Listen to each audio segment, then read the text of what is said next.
तो गाइस आज हम बात करने वाले हैं लुकिज्म के चैप्टर नंबर 573 के बारे में। और पिछले चैप्टर में हमने देखा था कैसे पेचोंजो ने लाइनमैन और स्पीड की गैंग की बैंड बजा दी होती है।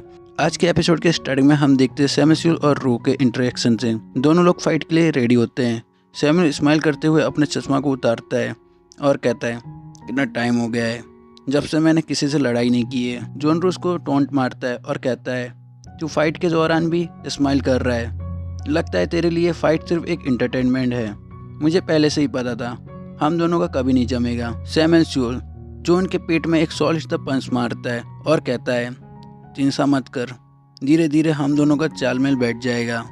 लेकिन जॉन उसको अपने आयरन बेड से ब्लॉक कर लेता है। सैमुअल थोड़ा शॉक हो जाता है और अपने मन में सोच रहा होता है ये ब्लॉक कर गया, मुझे बिल्कुल उम्मीद नहीं थी कि ये ऐसा कर लेगा। सीन शिफ्ट होता है जेम्स ली और गीटे किम की तरफ।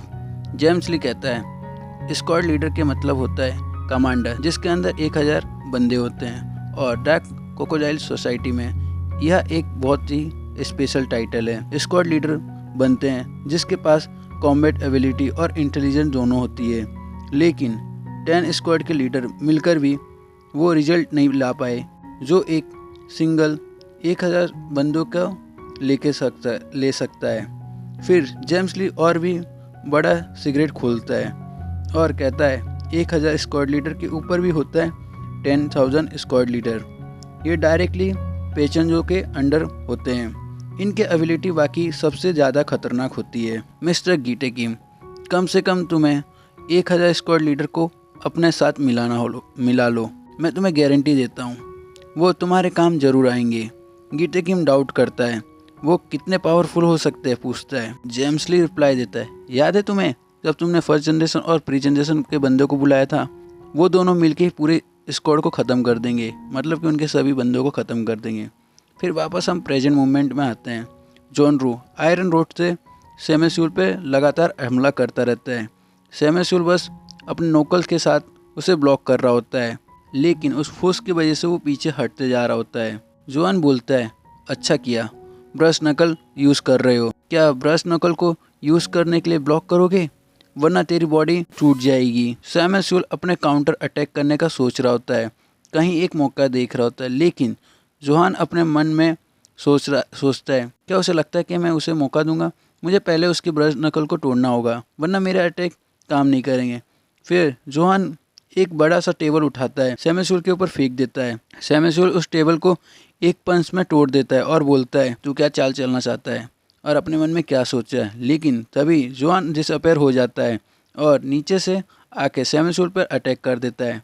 जॉन लगातार सैमुअल को ऊपर रोड से हमला कर देता है, उसके ब्रश नकल तक तोड़ देता है और सैमुअल को गंदा तरीके से कुत्ता बना देता है। लेकिन सैमुअल अपने क्रेडी मोड में आ जाता है, जॉन के रोड को पकड़ लेता है और बोलता है पकड़ लिया, मैंने कहा था मेरा भी एक मौका आएगा। सैमुअल सर बार बार जॉन के मुंह पे बजा देता है और उसी की रोड से उसे पीट देता है, खतरनाक का अटैक करता है।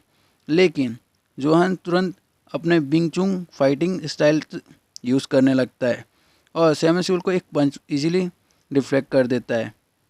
ये देख के सैमुअल शॉक हो जाता है और तभी एक और हैवी सा अटैक करता है, उसकी कमर पे पड़ जाता है और सैमुअल दूर उठ जाता है। सैमुअल का मुंह में से खून निकल जाता है और जोहान कॉन्फिडेंसली खड़ा रहता है। फिर हम फ्लैशबैक देखते हैं जोहान का फाइट का पेचोंजो से हुई होती है। उस फाइट में जोहान बहुत ज़्यादा जख्मी होता है लेकिन हरा नहीं था। तो काफ़ी इम्प्रेसिव है, बहुत टाइम बाद ऐसा कोई हुआ है जो मुझे अपनी पूरी पावर यूज़ करना पड़ रहा है। तुझे जो चाहिए मैं दूंगा, बस तू मेरा अंडर काम कर। गाइस आपने एक बात नोटिस की, उस फाइट में पेचोंजो को एक भी स्क्रैच या ब्लड नहीं निकल रहा है, इसका मतलब पेचोंजो का लेवल एक अलग लेवल में है।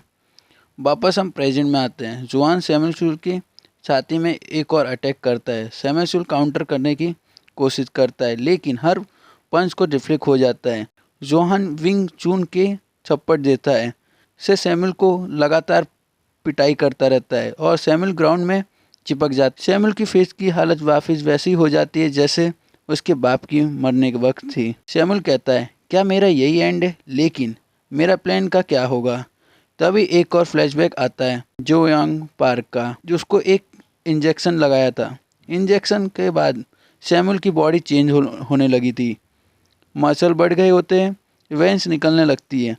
पार्क बोलता है यह ड्रग तेरे टेस्टोस्टेरोन और तेरे अंदर की पागलपन को बढ़ाएगा, तू एक पंचिंग मशीन बन जाएगा। अब हम वापस प्रेजेंट में आते हैं। सैमुअल की बॉडी में से वेन निकल रही होती है बाहर, जैसे अभी फट जाएगी। वो जॉन की गर्दन एक हाथ से पकड़ लेता है, उसको हवा में उठा लेता। जॉन शॉक हो जाता है, ये क्या हो रहा है, क्या मेरी आंखें धोखा दे रही है?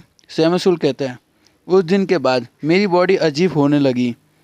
मैं ये सब छुपाना चाहता था लेकिन अब कंट्रोल में नहीं है। और वो जोहान के पेट में एक हैवी सा पंच मारता है, फिर मुंह में से जोहान गिर जाता। अब तेरा अटैक एकदम अस्तर के बराबर लग रहा है। अब जोहान पे दोबारा अटैक करने लगता है, लेकिन सैमुअल कहता है आजा दोबारा ट्राई करते हैं। और हर बार जोहान जैसे पास आता है उसी और पंच पड़ता है। फाइनली जोहान की हालत ख़राब हो जाती है। अब देख तू कैसे कुत्तों की तरह ज़मीन पर पड़ा है।